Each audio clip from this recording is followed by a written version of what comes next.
Hello, welcome my dear student to today's daily news analysis of Arunachal Times. आपका date होगा 23 जनवरी 2026 का हम start करेगा. The first news is about Education Minister Pasang Dorji Sona has highlighted tourism cultural potential of Pangsui Pass. So recently the 10th edition, ठीक है, 10th edition of the Pangsui Pass International Festival 2026 it was held from January 20 से लेके 22 तक 2026 का held हुआ है और ये आपका नामपोंग विलेज में इन चांगलांग डिस्ट्रिक्ट में इसको रखा गया था. It celebrated the 80th anniversary of the end of the World War II and also cultural ties that is shared between India and Myanmar के बीच. ठीक है, तो एग्जाम रेलेवेंस में आपको पढ़ना होगा पंगसुई पास फेस्टिवल. पंगसुई पास जो बेसिकली कहाँ सिचुएटेड है और ये जो पास जो है ये अरुणाचल प्रदेश का चांगलांग डिस्ट्रिक्ट को, अरुणाचल प्रदेश चांगलांग यानी कि इंडिया को म्यांमार से कनेक्ट करता है. ठीक है, और इसका जो नाम है पंगसुई, ये बेसिकली जो बॉर्डर है, बॉर्डर में 2 किलोमीटर डिस्टेंस में म्यांमार का जो बस्ती है पंगसुई, उसका नाम पे इसका नाम को रखा गया है. तो हिस्टोरिकली ये पंगसुई पास का रोल जो बेसिकली चाइना बर्मा ताई सीबीआई जिसको हम बोल रहा है वो, उसमें इसका सबसे बड़ा रोल है ड्यूरिंग द वर्ल्ड वॉर 2. और ये जो फेस्टिवल है पंगसुई पास फेस्टिवल, इसमें बहुत इंपॉर्टेंट स्पेसिफिक ट्रेडिशनल डांस जैसे कि war dance of the Tangsa war dance show किया जाता है. उसके अलावा बम्बू डांस भी शो किया जाता है. ठीक है, तो ये जो पंगसुई पास है इसमें बहुत सा टर्मोलॉजीज यूज किया जाता है जैसे वर्ल्ड वॉर 2 का रोड था. उसके अलावा lake of the no return जो ग्लो लेक आपका लोहित डिस्ट्रिक्ट से होके जाता है एंड लाडो का जो रोड है जो इसको कनेक्ट करता है. ठीक है, और दूसरा ये जो फेस्टिवल्स होता है they act as a soft diplomacy और वो लोग एक सॉफ्ट पावर के तौर पे इंडिया और म्यांमार का बायलैटरल रिलेशनशिप को मेंटेन करने में मदद करता है. ये फेस्टिवल में टूरिज्म का पोटेंशियल है और इससे इकोनॉमिक इम्पैक्ट होने वाला है. स्पेशली वो आपका लोकल हैंडक्राफ्ट बेम्बू और कैन उसको प्रमोट करता है. साथ ही साथ वहाँ का जो एथनिक क्विजीन्स है उसको भी बूस्ट करता है इन द रूरल इकोनॉमी. साथ ही साथ सच फेस्टिवल्स बेसिकली सिक्योरिटी, मतलब जो बैलेंसिंग होता है सिक्योरिटी और टूरिज्म उसको बैलेंस करने में मदद करता है at the international borders of both the Nations. उसके अलावा focus area from the exam आपको ये चांगलांग डिस्ट्रिक्ट में है उसको आपको याद करना है. और उसके रिलेटेड वर्ल्ड वॉर 2 का जो मेमोरियल म्यूजियम है अरुणाचल प्रदेश का वो जयरामपुर में सिचुएटेड है जिसमें हिस्टोरिकल प्रिजर्वेशन किया गया है. ठीक है, तो ये सब आपको एग्जाम फॉर्मेट के लिए याद करना है. Next, 8 years on Greenfield Road yet to connect Valley districts.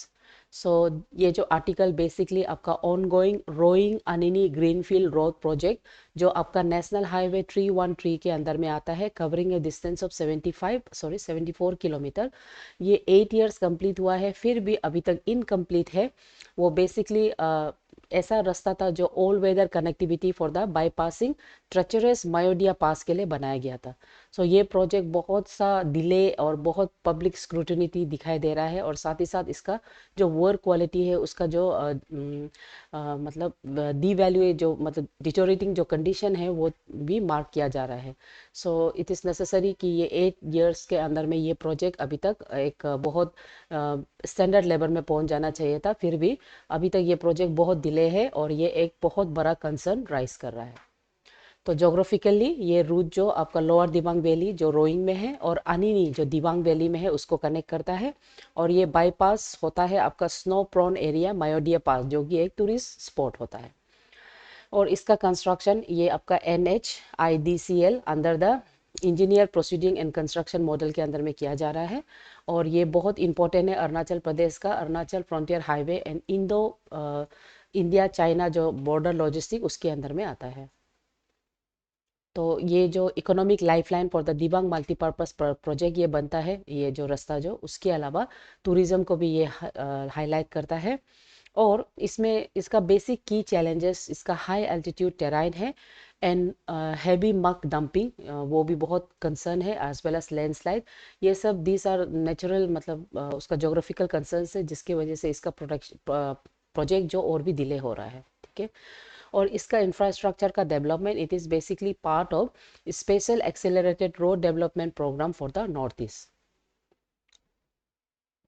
Next, Kathmandu hosts Rangers Meet. Now a 4-day annual meeting for the Ranger Federation of Asia, ठीक है, जिसमें member associations of the international ranger federation included in Kathmandu, Nepal में इसको include किया गया था। ये एक ऐसा मीट है जो focus on the welfare, professional recognization and working conditions of the forest ranger across the 22 Asian nations के लिए इसको रखा गया था। सो की फैक्ट्स और डाटा यहाँ में पार्टिसिपेशन नेशंस जैसे India, Nepal, Bhutan, Pakistan, Sri Lanka, Thailand, Indonesia, Mongolia, ये सब है।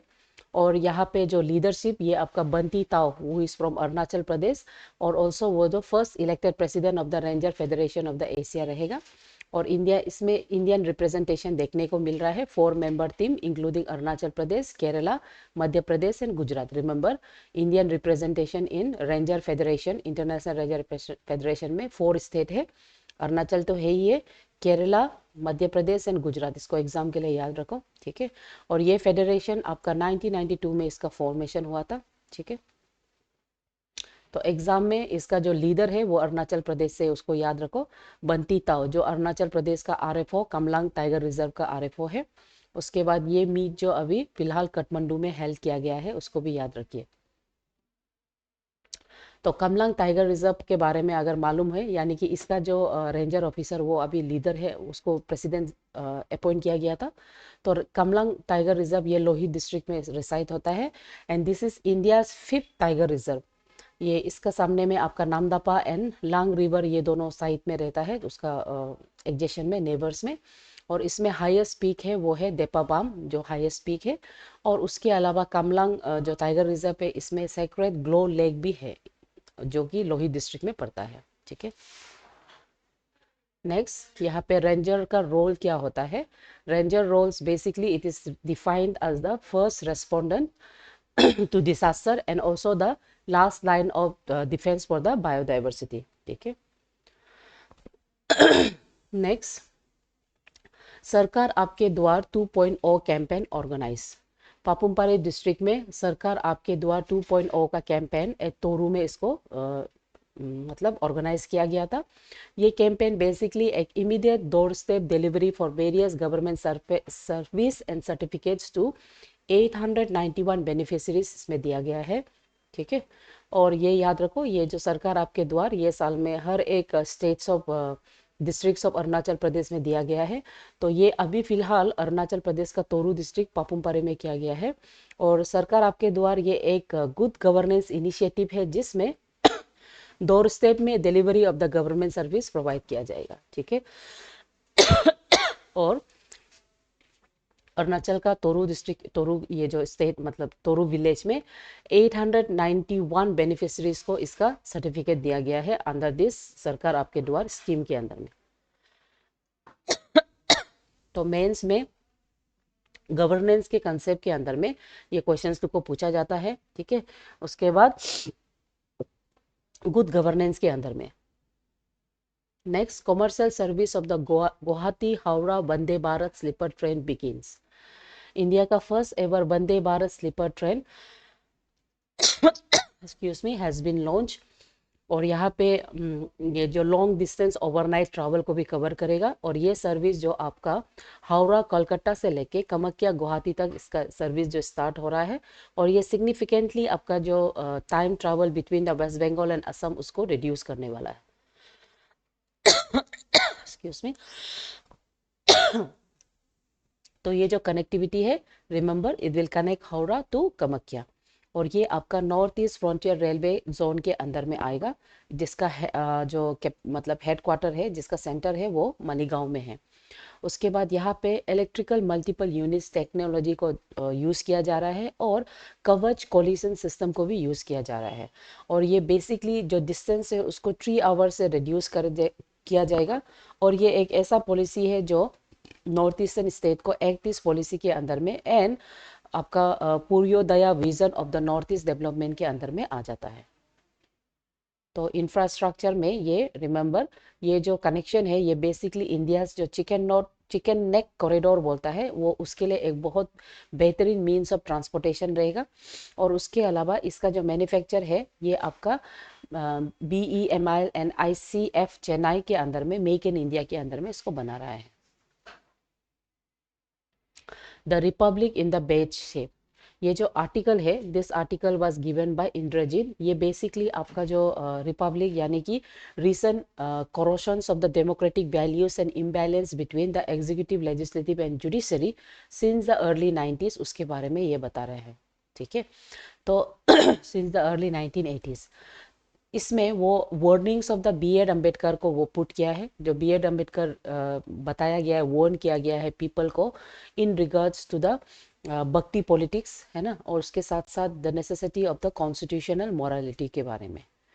तो इसमें जो टर्म्स आपको याद करना है, आपका ग्रामर ऑफ एनार्की, यानी कि ये B.Ed अम्बेडकर का खुद का ही बोला है, अनकॉन्स्टिट्यूशनल जो वे ऑफ प्रोटेस्ट है उसका मतलब उसका डीमेरिट के बारे में वो बताया है। उसके अलावा कॉन्स्टिट्यूशनल मोरालिटी के बारे में, फॉलोइंग द डेमोक्रेटिक नॉर्म्स को, और union of trinity, basically liberty, equality and fraternity के बारे में। सो B.Ed अम्बेडकर के बारे में you have to know, he is considered and known as father of constitution. And G.B. Mavalankar वो फर्स्ट लोकसभा स्पीकर है। इंद्रजीत ये आपका वेटरियन जर्नलिस्ट है। So these were some of the personality who spoke about the loss of the republic in coming years. ठीक है, तो इसमें अम्बेडकर का 3 वार्निंग स्पीच जो दिया है, दी स्पीच आर 1, 2 एंड 3, उसको आपको याद करना है। ठीक है, उसके अलावा corrosion of the separation of the powers जो होता है, वो कितना रिस्क होता है डेमोक्रेसी फॉर्म ऑफ गवर्नमेंट में, और वो इम्पैक्ट एक डिक्टेटरशिप को शो करता है, उसका कॉन्सिक्वेंसेस के बारे में अम्बेडकर बताया गया है। ठीक है, next, chief of defence staff releases military quantum mission policy framework. Chief of the defence army वो है आपका general Anil Chauhan. Now chief of the defence staff, ये APSSB में इस तरह का क्वेश्चन पूछा जाता है, तो आपको ये नाम भी याद करना है, अनिल चौहान। ठीक है, he has release military quantum mission policy framework in New Delhi on January 22, 2026। तो ये जो फ्रेमवर्क है, it will form a strategic road map to integrate the quantum technology into the tri service, that is army, navy and air force. ठीक है, इसका जो focus है ये technological dominance and preparedness for the future warfare है। तो exam के लिए आपका जैसे हो गया, चीफ डिफेंस है वो कौन है उसको याद करो, और दूसरा ये जो नेशनल क्वांटम मिशन का बारे में पता करो, उसका 4 pillars, quantum communication, quantum computing, quantum sensing and metrology and quantum material and device, उसको भी याद करो 4 पिलर्स को। ठीक है, उसके अलावा चैलेंजेस जो आपका ये जो पॉलिसीज़ के साथ है, ठीक है, रेगुलेशन और डेवलपमेंट के साथ, उसको भी नेसेसरी है। उसके अलावा ये जो स्ट्रेटजी जो यूज़ कर रहा है वो basically dual use technology and civil military fusions को वो स्टार्ट कर रहा है। ओके, ये सब आपको याद करना है। ठीक है, from exam perspective. UN warns of the catastrophic hunger crisis in Nigeria as food aid funding runs out. तो UN World Food Program, here they have issued and warned of the catastrophic hunger crisis in Nigeria because of the severe footage of the food aid funding. Over million of people in the northeastern Nigeria, they are at the risk of losing their accessibility to emergency food and nutrition assistance given to them within this week. तो इसमें जो crisis हो रहा है, ये crisis basically north eastern Nigeria पे focus है। और उसके अलावा आपका जो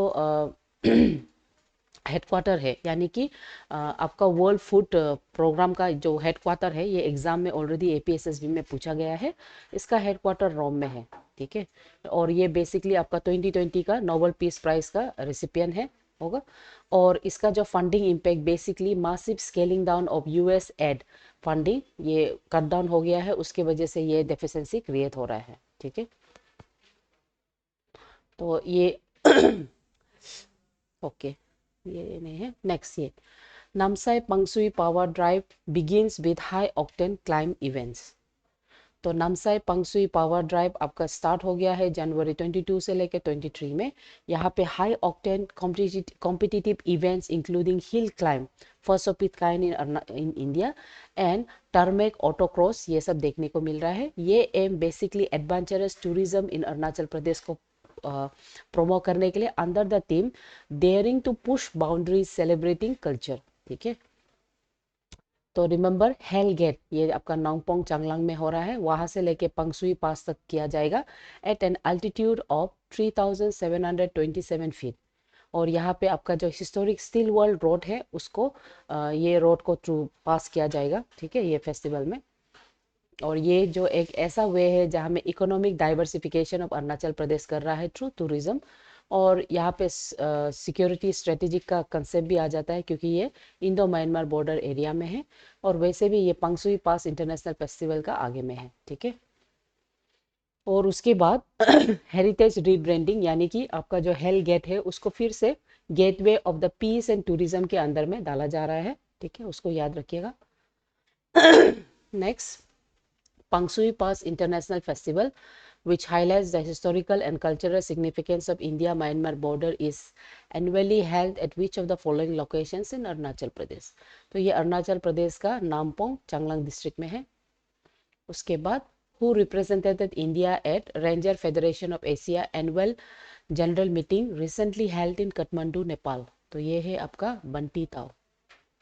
उसके बाद according to the recent warning by UN Food program regarding the hunger crisis in Nigeria, what is the primary reason for the sharp scale back of assistance to Nigeria? तो ये है आपका option B, a lack of secure funding and cuts to international aid agencies like USAID होगा। Namsai Pangsui Power Drive 2026, which was recently flagged off from the Hell Gate in Changlang district, was held under which of the following themes? ये था आपका daring to push boundaries, celebrating boundaries. Who recently released military quantum mission policy? Military quantum mission policy तो आपका general Anil Chauhan. और ये mains का कुछ कुछ क्वेश्चन है, जैसे कि strategic and socio economic significance हो सकता है अरुणाचल प्रदेश को लेके, ये क्वेश्चन पूछा जा सकता है क्योंकि वो बॉर्डर सेंसिटिव एरिया है। उसके अलावा आपका जो फेस्टिवल्स है पंगसुई फेस्टिवल, वो कैसे गेटवे बिटवीन नेशंस बन सकता है, या तो एक्ट दिस पॉलिसी, इस तरह का क्वेश्चन आने से आप पंगसुई फेस्टिवल को एग्जाम्पल के फॉर्म में लिख सकता है। ठीक है, next, those who go alone can start today, but those who travel with another must wait till the other is ready होगा। ये कल का ही कोटेशन है, वो आज भी हम लोग यूज कर रहे हैं। ठीक है, so thank you my dear student, keep following us and keep studying.